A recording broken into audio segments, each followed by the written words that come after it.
firefighters would have enough to worry about, wouldn't you? Lord knows the job is dangerous enough without worrying about something you can't even see.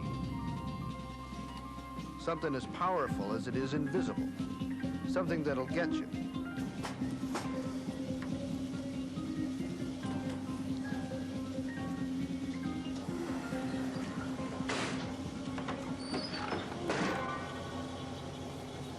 Yep. There are firefighters who end up in trouble every year. Not from smoke or fire itself, but from unexpected electrical hazards encountered on the job. This time our friend here was lucky. Tomorrow morning he'll just wake up in the burn unit. If you can call that luck.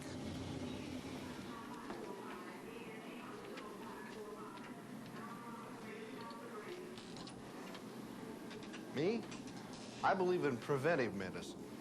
I found that a small dose of electrical knowledge taken internally helps keep the doctor away. What do most of us know about electricity anyway? We know it helps light up our businesses and our homes. Electricity helps heat up our coffee, warm up our feet, and even helps us shave. Handsome devil, ain't he? But just because we use electricity doesn't mean we necessarily understand electricity. So, let's compare it to something we understand very well. Water. Now, in a water system, a pump provides pressure, which we need to move the water forward through a hose. That we know. An electrical system is very similar, only instead of a pump, you have a generating plant. Like the pump putting out water pressure, the generating plant puts out an electrical pressure, which we know as voltage. And like water moving through a hose, we have current running along a wire. Now, if you're one of those people who thinks this all sounds a tad simple so far, maybe it's best to remember I'm a tad simple too. But then, I haven't been hurt yet either. That's because I always keep one thing in mind. Like water, electricity is always seeking its lowest level, always seeking a ground, and it's not too particular how it gets there. Normally, the power company keeps this from happening by putting insulators on its lines and poles. But touching one of these energized lines with a ladder, a pike pole, a solid stream of water, or a human body will complete a circuit and allow the current flow to seek a ground. When that happens, brother, you're in trouble. And you can consider yourself lucky if you just wind up getting seriously burned. The news could be a lot worse. The effect of current passing through the human body can be devastating. It can throw the heart into spasms known as ventricular fibrillation, or cause cardiac arrest, stopping the heart altogether. It can also paralyze the nerve center in the brain that controls breathing, and, depending on the current involved, can cause massive tissue damage, all of which can lead to, you guessed it. Electric current can cause involuntary muscular contractions violent enough to rupture muscle fiber and break bones. That's why firefighters should always keep their arms up and palms in when navigating a space with poor visibility.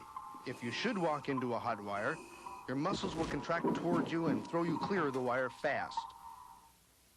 Now, even though the greatest number of electrical fires originates in equipment operating at low voltage, that's under 600 volts, you still have to keep heads up, because even the small amount of current that's necessary to operate the simplest home appliances is more than enough to put your lights out. So, should you be afraid of electricity? Heck no. But I would say developing a healthy respect for it is not only safe, but smart. Respect electricity. Use it, but don't trust it. And don't mess with it. Leave that to the experts. Only the people down at the power company have the expertise that's necessary to deal with electricity safely. Their people have years of training, both in the classroom and out in the field. When you see one of their people climbing a pole, you can rest assured they know the territory. They also have a whole array of special protective clothing, non-conducting fibers, hot sticks, and hot ropes to keep dangerous current at a distance. I know, all you firefighters out there are saying, wait a minute, we've got some of that equipment too. Well, maybe you have, but have you taken a good look at it lately? That pike pole, for instance, may have been good once, but that was when it was new and freshly tested. See that carbon buildup? It makes a great conductor of electricity, which is something you might think about before you use it next. Same situation with these so-called protective rubber boots. Since they offer little, if any, protection against electricity, you can find yourself stepping right into trouble. But the power company's gear goes through inspections at regular intervals, and if a piece doesn't pass, it's so long, amigo. When they pull on a piece of protective gear out in the field, they know it's been tested, safe for them to use. When was the last time your equipment was tested? At the factory? That's why it's best not even to mess with electricity. Why take the chance? Leave it alone and wait for the experts. Only they can handle on-site electrical hazards safely. And they have some expert advice for firefighters when encountering certain dangerous situations, such as substation fires, pole fires, downed wires, and your typical structure fires. The power company's advice about substation fires is short and to the point. Stay out. Whether you're dealing with an outside substation or one that's enclosed, do not enter unless you're accompanied by power company personnel. The possibility of contacting high voltage equipment or getting caught in an explosion make these places death traps for firefighters. So respond to the scene and stand ready to protect any surrounding structures, but do not enter the substation. Call the power company and wait for their people to respond. Once they've made the scene electrically safe, use your usual firefighting procedures. Here's some additional advice. Leave your metal ladders on the truck, okay? The same advice for substations applies to fires in underground installations, too. If you don't know what you're stepping into, don't step. They have some similar advice about pole fires, too. There's only one kind of guy who can make the climb up among all those wires, and it's not you. Now, you may not know one kind of pole from another, but they all have one thing in common: the National Electrical Code, which standardizes how the wires are stacked on the pole. At the very top are the primary high voltage lines. Then down past the transformer, the secondary voltage lines. Below these are the step-down service lines to customers, and at the bottom, the TV cable and telephone lines. Note that all these wires are to be considered energized and dangerous, and that there is nothing you can do up the pole. So, call the power company and set up to protect surrounding exposures. Never, but never, spray near the wires themselves. Downed wires present one of the most dangerous situations of all. The wire may have dropped down onto a wire fence, energizing it and making it a hazard to passersby, or it may be just laying on the ground looking for trouble.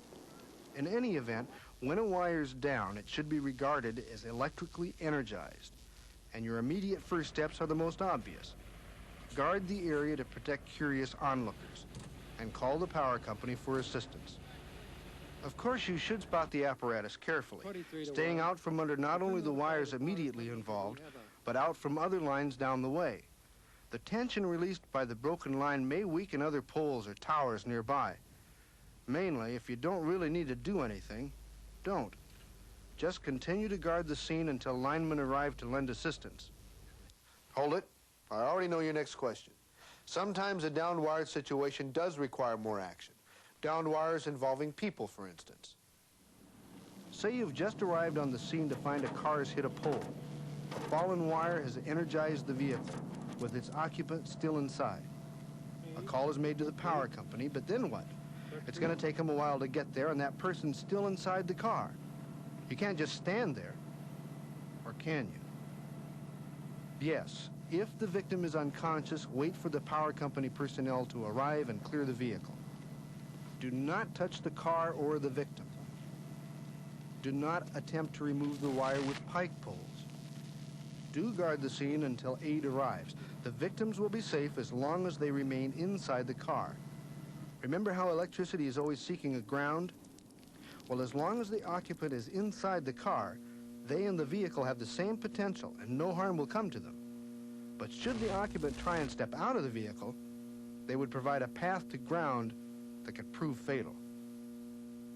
So, if the victim in the car is conscious, your first priority is to caution them to stay in the car until help arrives. However, if fire begins to further threaten their safety, and you can't control it with a C-rated extinguisher, then the occupant must be evacuated. Carefully explain the situation to the occupant and keep them calm. This is no time for a mistake. Have them open the car door, stand on the rocker panel, and jump free of the vehicle with both feet together. But it's concerning the area of structure fires that the power company has the best advice of all. Doing things the wrong way just might get you killed. Now, usually when you arrive on the scene of a structure fire, the first order of the day is to try and disconnect the utilities in the house.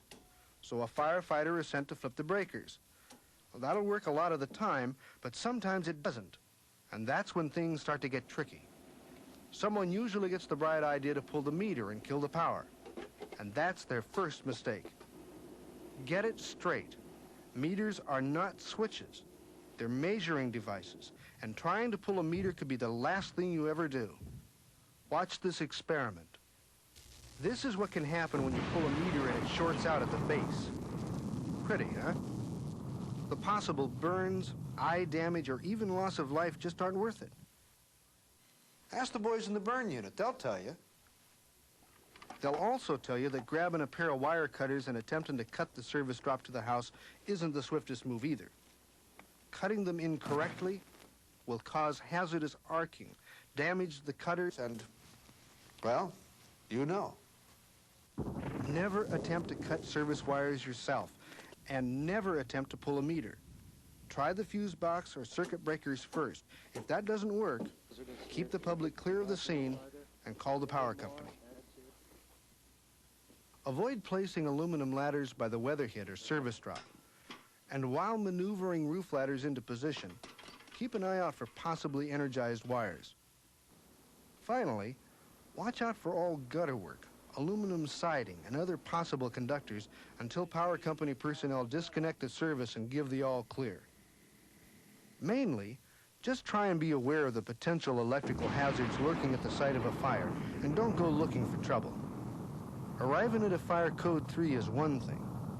Being taken away in an ambulance is quite another. Who am I to be giving you all this advice? Just a friend.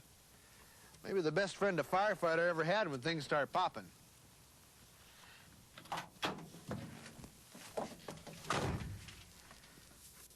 You want to avoid getting hurt by a live wire? Then start by developing a healthy respect for electricity and its potential for destruction. Leave handling electricity to power company experts who have the training and the gear to deal with it safely. And remember, your willingness to wait for assistance can make all the difference to your coworkers, the public, and your own safety. I'll make you a deal. You don't mess with our wires, we won't mess with your fires. Take care now.